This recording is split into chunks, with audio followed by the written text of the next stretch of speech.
ये बात उस समय की है जब भगवान बुद्ध ज्ञान की प्राप्ति कर लेने के बाद जगह जगह जाकर प्रवचन दिया करते थे।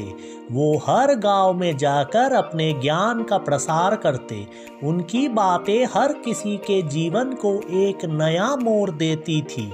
उन सबके बीच एक ऐसा व्यक्ति था जो गौतम बुद्ध के ज्ञान से बहुत ज़्यादा प्रभावित था। वो उनके प्रवचन सुनने के लिए हर जगह पहुंच जाता। जितना भी ज्ञान बुद्ध अपने प्रवचन के जरिए देते वो उसे अच्छी तरह से अपने मन में बैठा लेता। उसका लक्ष्य था कि वो भी बुद्ध की तरह एक आध्यात्मिक और परम ज्ञानी बने। गौतम बुद्ध के प्रवचन सुनते सुनते उस व्यक्ति को साल भर हो गया। उसने महसूस किया कि उसके अंदर कोई बदलाव नहीं आया। वो खुद को वैसा ही पाता जैसे वो एक साल पहले था। उसे लगने लगा कि बुद्ध के ज्ञान का उस पर कोई असर नहीं हुआ और ना ही उसके जीवन में कोई बदलाव आ पाया।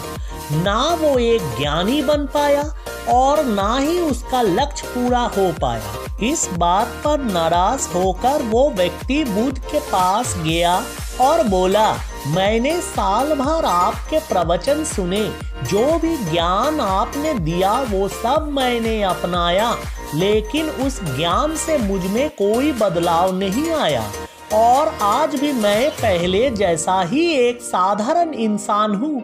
उस व्यक्ति की बातें सुनकर बुद्ध मुस्कुराए और बोले, तुम किस गांव से आए हो? तुम्हारे गांव का नाम क्या है? वहां तक की दूरी कितनी है? क्या तुम यहाँ बैठे बैठे पल भर में अपने गांव पहुंच सकते हो?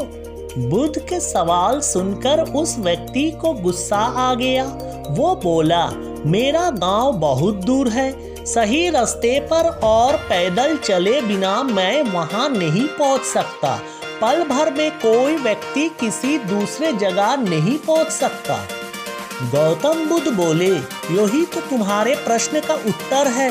तुम्हें अपने गांव की दूरी पता है, अपने गांव का रास्ता पता है, लेकिन जब तुम इस जानकारी के अनुसार चलोगे तभी अपने गांव पहुंच पाओगे। उसी तरह मुझसे जो ज्ञान तुमने लिया है उसे जब तक तुम अपने व्यवहार में नहीं लाओगे और उस ज्ञान के अनुसार नहीं चलोगे तो तब तक तुम खुद में बदलाव नहीं कर पाओगे। जितना जरूरी लक्ष्य की जानकारी होना है उतना ही जरूरी है उस लक्ष्य को पाने के रास्तों का पता होना।